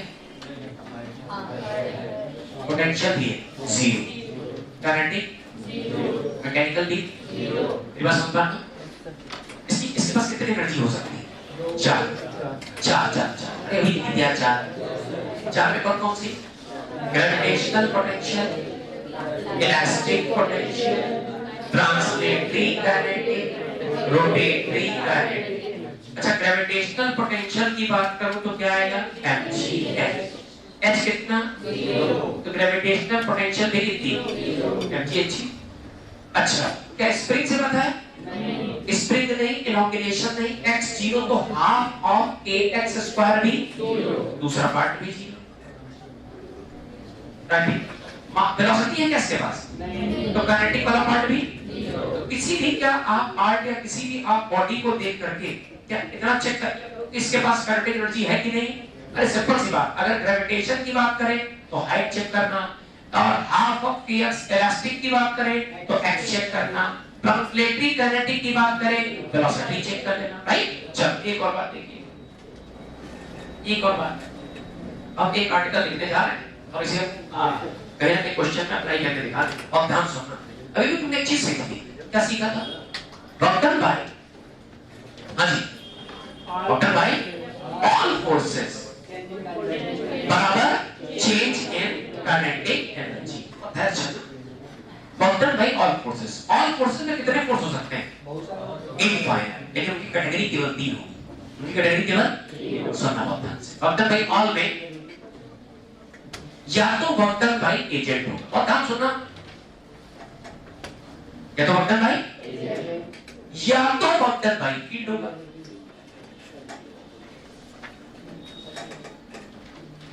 राइट, और फील्ड की दो कैटेगरी आती है। फील्ड में या तो डॉक्टर भाई कंजर्वेटिव फोर्स फील्ड होगा,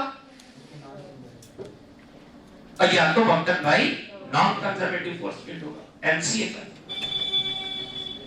राइट, सुनते चलना। काइनेटिक एनर्जी का मतलब सॉरी चेंज इन काइनेटिक हो जाएगा, और चेंज इन काइनेटिक का मतलब होता है बेटा के ई फाइनल और माइनस के ई इनिशियल। क्या की बातें समझ आई? तो क्या इस बात को समराइज करके लिखवा सकते हो? लिखवा जरा, पहले बताओ। एजेंट जानते हो? एजेंट कौन? जो किसी प्रोसेस में एफ के रूप में दिखाया है वो एजेंट होगा। एक बार समझना, पहचानना सीखना तुम्हें, भी नोट नहीं करना, समझ तुम्हें। कंजर्वेटिव फोर्स फील्ड को अरे कुछ फील्ड है जो कंजर्वेटिव होती, कुछ फील्ड है जो कंजर्वेटिव नेचर की होती। अभी बता दें डिटेल में कौन कौन सी होती है, तो दिमाग में रखो। कंजर्वेटिव फोर्स फील्ड के रूप में और नॉन कंजर्वेटिव फोर्स फील्ड के रूप में आपको कुछ लोग मिलेंगे। कंजर्वेटिव को होती हैं जिनके अंडर में किया गया वर्क डन पाथ इंडिपेंडेंट होता है। ये सुन लो, एक कान से सुनो, दूसरे निकाल दो, मतलब की बात सुनो। जैसे ग्रेविटी, जैसे ग्रेविटी भी सिखाते हैं, जैसे इलेक्ट्रिक फील्ड। कौन सा फील्ड? Electric field. जैसे magnetic field due to bar magnet. Next spring force. Next normal, अरे वही नॉर्मल रिएक्शन। Next tension. ये सब कंजर्वेटिव है। सब कैसे? कंजर्वेटिव। नेक्स्ट नॉन कंजर्वेटिव कौन से? अभी अभी डेमो दिखाते हैं, एक बार में सिखा देंगे प्रशांत को, ध्यान देना। इधर कौन आएगा?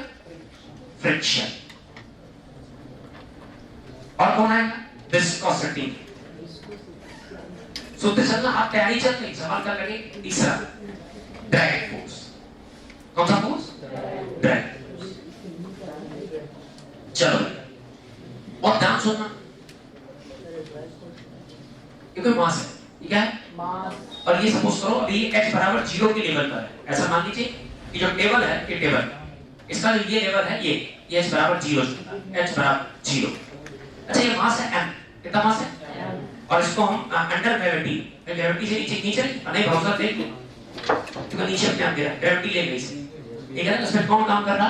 ग्रेविटी। सही बात है, और क्या दिखाना पड़ेगा। तो इसका h कितना है अभी, और मास कितना है, और कौन काम किसके फील्ड में है? और ग्रेविटी कैसा फील्ड है? कहानी चलेगी, सुनते जाना बेटा। Conservative force field. अच्छा भाई हम आए, हम एजेंट हैं। कौन है? एजेंट। उठा रहे, कैसे उठा रहे? सोच एजेंट काम कर रहा है नहीं कर रहा?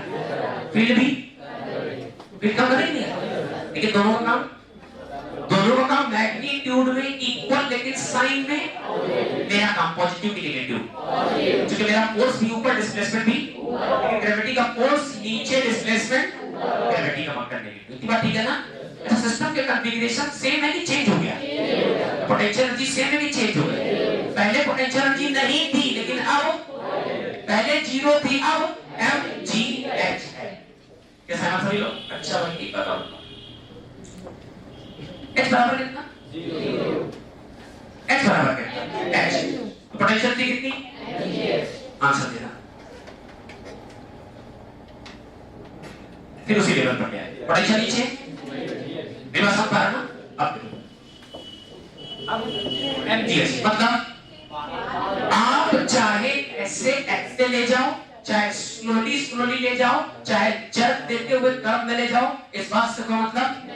कंजर्वेटिव फोर्स फील्ड वो होती है जिनके अंडर में किया गया वर्क डन पाथ से मतलब, वो मतलब रखता है तो केवल इनिशियल स्टेज से और पहली बात। दिमाग में धीरे रखना, इकट्ठा नहीं समझ आएगा। अब जरा सुनो, हम दूसरी बातचीत करने जा रहे हैं किसकी? Non conservative. इनके अंडर में किया गया वर्क डन पाथ डिपेंडेंट होता है। ये ज्यादा आसान बात है, सही है। जो बच्चा नहीं समझ पा रहा चीजों को, ध्यान दे, ये मामला ज्यादा आसान है समझना। देखना कैसे, इसको समझोगे तो ये समझ में आएगा। देखना, हमारा ये पोजीशन सपोज करो x बराबर 0 है। ये कितना है? x बराबर 0, और ये x बराबर 10 मीटर है। कितना है? 10 मीटर। आंसर दीजिएगा बेटा। हम यहां से चलना स्टार्ट कर रहे हैं, और चलने के लिए हमने सरफेस पर नीचे की तरफ किया प्रेसिंग एक्शन, सरफेस ने मुझे दिया equal opposite normal reaction. Normal के साथ साथ हमारे जूते के तले और इस सरफेस के बीच में फ्रिक्शन भी मौजूद है। तो जैसे जैसे हम चलेंगे, अगर मीलों चलते रहेंगे तो मेरे जूते घिस जाएंगे। इसकी वजह से तो फ्रिक्शन है कि काम भी कर रहा, क्योंकि मुझ में मोशन की टेंडेंसी है, तो फ्रिक्शन होगा भी और काम भी करेगा। अच्छा बताना, बताना डॉक्टर, आप देखना वरदान से सपोज करो मैं यहां से चलना स्टार्ट करूं, चलते चलते चलते चलते चलते चलते x बराबर 10 हमने सफर कर लिया, x बराबर 10 डिस्प्लेस किया। ये एक तरीका ध्यान देना। दूसरा तरीका हम यहां गए ए ऐसे ऐसे, क्या मेरा पाथ पिछली बार की तरीके की चेंज हो रहा है? अगर पाथ चेंज है तो मुझे पिछली बार की तरह ही फ्रिक्शन फेस करना पड़ा कि अब की बार ज्यादा फेस करना, क्योंकि हमने रास्ता अलग किया। तो क्या मुझे बार बार फ्रिक्शन में जूते घिसने पड़े? अगर आप सीधे आओगे तो जूते कम घिसेंगे, घूम घूम क्या होगा जूते, इसका मतलब फ्रिक्शन क्या सेम तरीके से काम करेंगे क्या लगा? तो फ्रिक्शन पाथ डिपेंडेंट है कि इंडिपेंडेंट? डिपेंडेंट है। आंसर दीजिएगा। नंबर 1 काम यहां ज्यादा, या नंबर 2 तो नंबर का काम सेम, ये फ्रिक्शन का खेल। जितने भी नॉन कंजर्वेटिव फोर्स फील्ड होते हैं, अरे भाई सिंपल सी बातचीत है, जितना कम चलोगे फ्रिक्शन उतना कम फेस करोगे, जितना घूम घूम के चलोगे फ्रिक्शन उतना ज्यादा फेस करना पड़ेगा। तो नॉन कंजर्वेटिव फोर्सेस जैसे कि फ्रिक्शन, जैसे कि विस्कोसिटी, जैसे कि ड्रैग फोर्स, ये सारे नॉन कंजर्वेटिव होते हैं जिनके अंडर में किया गया काम पाथ पर डिपेंड करता है। तो ये वो सारे हैं जिनके अंडर में किया गया पाथ से इंडिपेंडेंट होता है। क्या आपकी बात समझ गए? आंसर दीजिएगा। इलेक्ट्रिक फील्ड में किसी एक चार्ज पार्टिकल को यहां से यहां ले, एक तरीका। यहां से यहां नहीं। दूसरा तरीका वक्कल सेम क्या लगा, आपने कहा सर एक काम करें इलेक्ट्रिक फील्ड कैसा है, कंजर्वेटिव फोर्स फील्ड में किया गया वक्कल रास्ते से, मतलब इनिशियल स्टेज आओ तो चाहे ऐसे ले जाओ, चाहे ऐसे ले जाओ, चाहे ऐसे ले जाओ, तीनों केस में काम सेम। कुछ बात समझ में आई? पूरी फिजिक्स में चली, ये आसान बात नहीं तो मतलब कौन अजीब सिखा रहे, पूरी फिजिक्स में आते हैं, आपको याद रखना है। इतनी बात डन, इतनी बातें नोट करो। हाँ जी, कोई समस्या बेटा? समय इस पर इधर बेटा path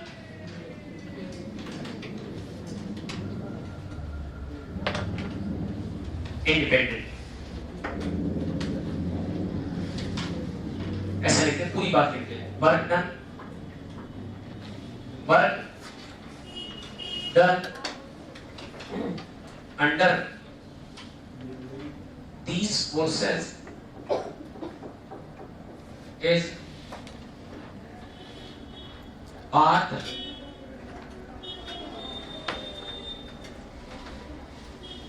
independent. Work done under these forces is path independent. In forces के अंडर में किया गया वर्क डन पाथ से इंडिपेंडेंट रहेगा।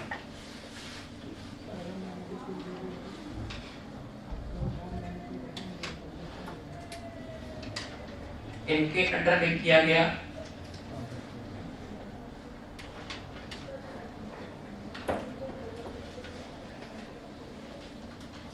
की तैयारी के लिए, कल के लेक्चर के लिए आज की छोटी सी जिम्मेदारी, क्योंकि आज बेटा आप लोगों ने केवल कंसेप्चुअल स्टडी करी, क्वेश्चन अच्छी संख्या में अच्छे क्वेश्चन हम लोग कल प्रैक्टिस करेंगे। आज आपकी तैयारी कच्ची भी है तो परेशान हो, कल आप सारी चीजें रिकॉल करके ही आएंगे, उससे आपको चीजें समझने में बहुत आसानी होगी, प्लस चीजें क्लियर भी कल ही होगी। जो मामला कहीं कहीं रुक रहा होगा वो कल ही क्लियर हो पाएगा जब हम लोग एग्जाम्पल सॉल्व करेंगे। इतनी बातें आप नोट कर लें। एक छोटा सा डेमो देखिए।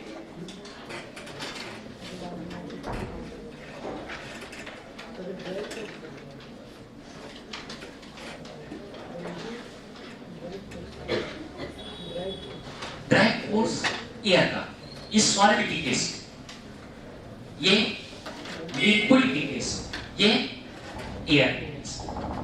ऐसा है फ्रिक्शन। अरे कोई बुट्टी अगर अंडर ग्रेविटी गिर रही है तो रास्ते में हवा से टकराती हुई गिर रही, तो हवा भी तो उस पर एक रगड़ लगाएगी, फ्रिक्शन लगाएगी, उसको ड्रैग फोर्स नाम देते हैं। लिक्विड की लेयर के बीच में जो फ्रिक्शन लगता है उसे हम लोग विस्कोसिटी बोलते हैं, तो सॉलिड के बीच जो लगता है वो फ्रिक्शन बोलते हैं। तीनों टाइप ऑफ फ्रिक्शन है, तीनों नॉन कंजर्वेटिव, तीनों ही नुकसान कराएंगे, तीनों ही लॉस कराएंगे, this is responsible for the loss, this is responsible for the loss, ये नुकसान के लिए जिम्मेदार है।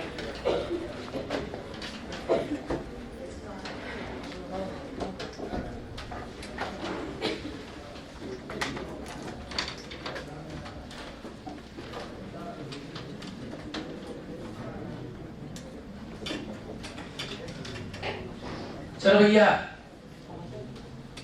होगा एक दो सवाल छोटे छोटे सवाल, कल और अच्छे सवाल करेंगे। रेडी भाई? हाँ, वर्क एनर्जी थ्योरम क्या कहती बेटा work done by all forces बराबर change in kinetic energy. Work done by all force में कितने फोर्स आएंगे? हेलो, सभी का जवाब चाहिए। वर्क डन बाय ऑल में कितने फोर्स आएंगे? अनंत आ सकते। कितने टाइप के आएंगे? 3 टाइप के आएंगे। बोलते जाना बेटा, या तो वर्क डन बाय एजेंट होगा, या तो वर्क डन बाय फील्ड होगा, और फील्ड कितने जाएंगी? 2 तक, कंजर्वेटिव और तो सीधे क्या लिखते हैं? वर्क डन बाय एजेंट होगा, work done by conservative force field होगा, और work done bye non conservative force field. सारे सवालों की समरी निकल करके आ रही है कि किसी भी वक्तव्य के किसी भी क्वेश्चन में कोई भी कॉम्प्लेक्स क्वेश्चन अगर आता है जिसमें कांस्टेंट फोर्सेस एक्टिंग है, उनके केस में याद रखेंगे कि वक्तव्य बाय ऑल फोर्सेस की 3 कैटेगरी। कौन सी बेटा? एजेंट हो सकता है, कंजर्वेटिव फील्ड हो सकता है, या फिर नॉन कंजर्वेटिव हो सकता है। दोनों हो सकते हैं। और ये सब मिलकर के जब काम करेंगे तो सारा काम क्या करेगा? सिस्टम की काइनेटिक एनर्जी में चेंज होगा। सब बाउंस कर रहा समंदर जा अरे ना आप होते जाओ तो बेटा तुम रिस्पॉन्स नहीं करोगे तुम ऐसे बैठे हो बैठा चलो ये भाई सब स्वास्थ्य का ध्यान रखो सीजन बहुत खराब है नहाओ नहीं सब हमेशा रोकते हैं आपको नहाइए मत ऊपर करो ना हम एक दिन नहाते एक दिन छोड़ देते हैं कैसे रात में 1 बजे के आसपास नहाया करो दोनों दिन इससे का भी प्रीवियस है काइनेटिक एनर्जी के वापस ले लो यार लोग मस्ती जो सिखाना चाहते बोला सीखना बाकी सब सीख जाना काइनेटिक एनर्जी का मतलब kinetic energy final minus kinetic energy अच्छा आंसर दीजिए 70 डालो डन बॉटम भाई ऑल फोर्सेस में कितने फोर्स होंगे अनंत कितने टाइप होंगे हमेशा कौन कौन सा एजेंट कंजर्वेटिव नॉन कंजर्वेटिव और जो कि रिस्पांसिबल होंगे किसके लिए चेंज इन सब लोग बैठा ऊपर देखो मैं दो सब ऊपर नजर रखो चेंज इन करंट का मतलब करंट कॉन्फिडेंस करंट इक्वल ये तब माना जाएगा जब पूरे क्रम में मौजूद है पूरी प्रोसेस में मौजूद है तब एजेंट माना जाएगा आपको कोई ऐप दिखाई दिया अलग से तब आप देखेंगे ये कौन कंजर्वेटिव फोर्स अब तुम्हें कुछ याद आ रहा इन दोनों का एक अभी रिजल्ट हम लोगों ने सीखा था ये था u माइनस u बहुत बढ़िया ये u initial minus u final ये हेलो वो क्या लिखा लॉस ये लॉस के रिस्पांसिबल लेकिन लॉस का मैग्नीट्यूड लोगे क्या लोगे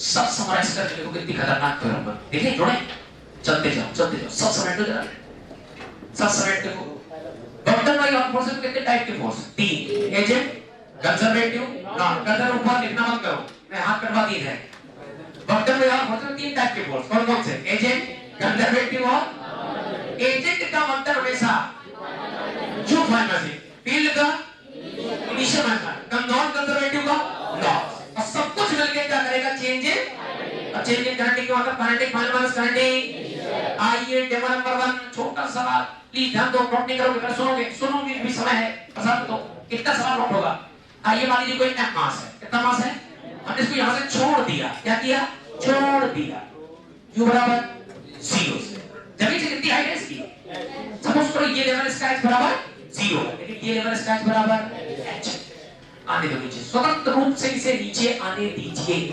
स्वतंत्र रूप से इसे नीचे आने दीजिए आ जाएगा अपने वजन से आएगा अंडर ग्रेविटी आएगा तो नीचे फील्ड कौन काम करेगा ग्रेविटी अच्छा बताया क्या करा तो कुछ भी पूछ सब बता दे पूरी पीएचडी हमको इतनी बातें लिखी सब पीएचडी कर लिए तो करें चलो भाई सपोज करो हमसे पूछता है कि what is kinetic energy while striking the ground कहना जब ये मास जमीन से टकराया उस वक्त इसकी काइनेटिक एनर्जी कितनी थी अच्छा ये पूरा प्रोसेस देखो तो प्रोसेस यहां से शुरू हुआ है यहां से तो ये कौन सा पॉइंट है इनिशियल और यहां खत्म हुआ ये कौन सा है तो यहां का जितना भी डेटा होगा वो इनिशियल की तरह काम करेगा और ये सब फाइनल की तरह काम अच्छा तो यहां पोटेंशियल एनर्जी इनिशियल कितनी बेटा आंसर आता है तुम्हें आता है इनिशियल m g h बढ़िया m g h क्या काइनेटिक इनिशियल लिख सकते हो क्या काइनेटिक इनिशियल बराबर half of m u square u कितना आपने m मास को छोड़ दिया u बराबर 0 छोड़ा तो ये कौन का कितना 0 अब जैसे जमीन पर टकराया तो टकराते वक्त इसकी कुछ तो काइनेटिक एनर्जी पता नहीं कितनी के लिए हमसे सवाल पूछा ये पूछ रहा है क्या ठीक है अच्छा जमीन पर आ गया h कितना तो फाइनल पोटेंशियल एनर्जी का फार्मूला भी mgh होगा अरे पोटेंशियल एनर्जी का रिजल्ट ही mgh है लेकिन यहां h कितना पोटेंशियल एनर्जी कितनी सबको लिखा है घंटा के पढ़े हो तुम और इस पे लगाते हैं बेटा हम इस पे लगाने जा रहे हैं वर्क एनर्जी थ्योरम का सबसे खतरनाक रूप और सबसे सरल रूप तो सारे सवालों का एकमात्र इलाज है चलो डॉक्टर भाई कॉपी करेंगे डॉक्टर भाई ऑल फोर्सेस बराबर चेंज इन काइनेटिक डॉक्टर में कितने पार्ट 3 तो जब बेटा कौन से एजेंट आगे बोलो एजेंट के बाद कंजर्वेटिव के बाद नॉन कंजर्वेटिव बराबर किसके चेंज इन काइनेटिक के मतलब काइनेटिक फाइनल माइनस काइनेटिक बहुत बढ़िया अच्छा बताओ क्या एजेंट मौजूद है अरे यार इसे कोई लाया है कि खुद से आया है तो क्या एजेंट मौजूद है क्या कोई से नीचे पकड़ के लाया क्या एजेंट कितना 0 एजेंट का जो से हटा दो, हटा दिया। अच्छा कोई फील्ड है क्या? कौन सी फील्ड है? ग्रेविटी है क्या? कहाँ की तरफ आ रही? बहुत बढ़िया, नीचे है ग्रेविटी, ग्रेविटी को टिक करो। इतना मारेंगे ना तेरा। अच्छा, क्या इस पूरे क्वेश्चन में कहीं फ्रिक्शन, एयर, विस्कोसिटी का जिक्र है? कोई नॉन कंजर्वेटिव है कि नहीं है? अरे जो नहीं उसे हटा दो यार। थ्योरम छोटी हो गई, थ्योरम छोटी हो गई। क्या बनी? क्या बनी? वर्क डन बाय ऑल की जगह कौन बचा? कंजर्वेटिव फोर्स फील्ड बराबर चेंज इन, और चेंज इन काइनेटिक का मतलब काइनेटिक फाइनल माइनस काइनेटिक। बहुत बढ़िया, बहुत बढ़िया। अच्छा, कंजर्वेटिव फोर्स फील्ड का मतलब तुमने पहले देख रखा, यू इनिशियल माइनस, क्या यू इनिशियल तुम्हें पता है? अब लिखे जा रहा है you initial minus you final बराबर, इधर कितना बोलो, इधर बोलो, इधर बोलो, के फाइनल माइनस के इनिशियल। इसमें जो जो जानते हो रख दो, जो जो जानते हो रख दो। यू इनिशियल कितना? बहुत बढ़िया। माइनस यू फाइनल कितना? बहुत बढ़िया। के फाइनल कितना? Sorry, no idea. Minus K initial कितना? 0। तो के फाइनल कितना? बताइए। मेरी बात समझ पाए? ये तो डेमो दिखाया, छोटा सा लगा कि क्या चीजें लगाना सीख जाए। और अच्छे सवाल करें, नोट करें, नोट करें। बिल्कुल पेशेंस के साथ इत्मीनान से नोट करो।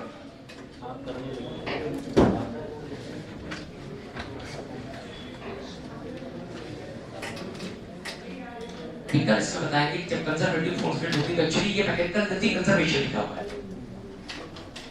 अगर यू और के को एक तरफ ले आओ, यू फाइनल के final mechanical final, you initial के इनिशियल मैकेनिकल इनिशियल। सिर्फ मैकेनिकल एनर्जी कंजर्वेशन सीधे लगाया करेंगे, ये भी खत्म कर देंगे, जितना बड़ा सा खत्म कर देंगे। हाँ, काइनेटिक्स में आप बताया कि मतलब किसी बॉडी को एच हाइट से गिराते हैं तो उसका हीटिंग करने के पहले उसकी जो वेलोसिटी होती है √2 जीएच हो जाती है। हाँ, यहाँ पे हाफ एम स्क्वायर से डायरेक्ट करें। ये बहुत अनंत तरीके हैं, अनंत तरीके। हम तो आपको इसको केवल डेमो दिखा रहे हैं। बहुत सारे एक ही सवाल को सॉल्व करने के अनंत अप्रोच होते हैं। बिल्कुल सही है। यहाँ से यहाँ तक गिरेगी बढ़कर √2 जीएच वेलोसिटी हो जाएगी, आप एम स्क्वायर से मल्टीप्लाई कर दो, काइनेटिक एनर्जी आ जाए। ऐसे भी लगा लो।